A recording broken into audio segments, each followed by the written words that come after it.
ঐতিহাসিকরা মহাবিদ্রোহের প্রত্যক্ষ কারণ হিসেবে এনফিল্ড রাইফেলের ঘটনাটিকেই মনে করেন। কোম্পানি ভারতীয় সেনাবাহিনীতে এনফিল্ড রাইফেল নামে একটি নতুন ধরনের রাইফেল ইন্ট্রোডিউস করে। এই রাইফেলের বিশেষত্ব ছিল যে এই রাইফেলের কার্তুজ দাঁতে কেটে তারপর তা রাইফেলে ভরতে হতো।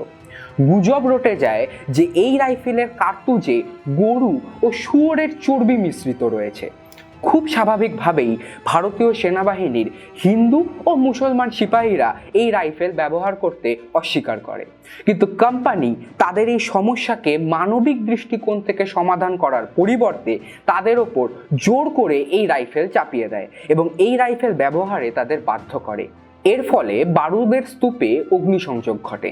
1857 খ্রিস্টাব্দের 29শে মার্চ বাংলার ব্যারাকপুরের 34 নম্বর নেটিভ ইনফ্যান্ট্রির একজন সিপাহী মঙ্গল পাণ্ডে এই এনফিল্ড রাইফেল ব্যবহার করতে অস্বীকার করেন এবং তিনি তার উচ্চপদস্থ দুজন ব্রিটিশ অফিসারকে গুলি করেন। সম্পূর্ণ ভিডিও দেখতে ডাউনলোড করো আচার্য অ্যাপ।